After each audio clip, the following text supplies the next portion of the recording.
عقیدہ حیات النبی پر میں ایک بات عرض کروں. میرے سے ایک بندے نے سوال کیا، میں اس دن ایک جلسے میں تھا، کہ مولانا گونگا آدمی صلاۃ و سلام رسول اللہ کے روضے پر پڑھے، حضور اس کا سلام کیسے سنیں گے؟ میں نے اس بندے سے کہا کہ جب ڈاکٹر نبض پر ہاتھ لگاتا ہے اسے سمجھ آ جاتا ہے کہ مرض کی وجہ کیا ہے. میں نے کہا مجھے تیرے سوال نے سمجھا دیا، تیری اٹھک بیٹھک کس کے ساتھ ہے؟ میں نے کہا میں ایک سوال کروں گا، اس سوال پر ایک جواب دوں گا. میرا سوال یہ ہے کہ گونگا آدمی سلام پڑھے گا حضور کیسے سنیں گے؟ اس کو 1 منٹ پینڈنگ کر لو. جو آدمی بول سکتا ہے اس کا سلام حضور سنتے ہیں؟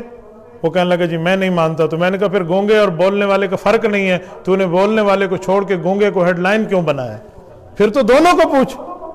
اور میرا تو نظریہ ہے رسول اللہ صلی اللہ علیہ وسلم امت کا سلام قریب سے سنتے ہیں. اللہ ہم سب کو یہ فضیلت عطا فرمائے. حضور پاک علیہ السلام سنتے ہیں. تو پہلی تو بات میں نے کہا پھر تو نے گونگے اور بولنے والے میں جان بوجھ کے ڈرامے بازی کے لیے فرق کیا ہے. اب رہا گونگے کا مسئلہ. سن، میں نے کہا گونگے کے نامہ اعمال فرشتے کیسے لکھتے ہیں؟ ایک دفعہ اس کی ٹیک جا کر لگی کہ یار بات تو. میں نے کہا مجھے یہ بتاؤ گونگا کلمہ پڑھتا ہے، فرشتے لکھتے ہیں؟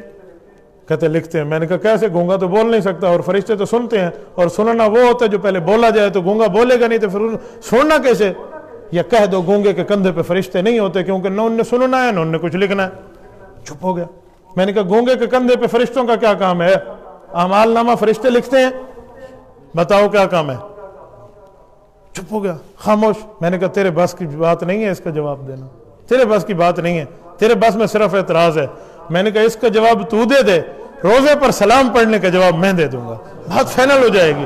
لیکن بات وہ کر جو بات کرنے کی طریقہ اور بات بنتی ہے. مجھے کہنے لگا گونگے کے اعمال ڈائریکٹ اللہ کے پاس پہنچتے ہیں. میں نے کہا گونگے کا سلام بھی اللہ کے پاس پہنچتا ہے، اللہ اپنے نبی کو دے دیتا ہے. تو جو تیرا سوال ہے وہ جواب بن جاتا ہے. یہ نہ سمجھا کر کے اعتراض ایسے گندہ کرے.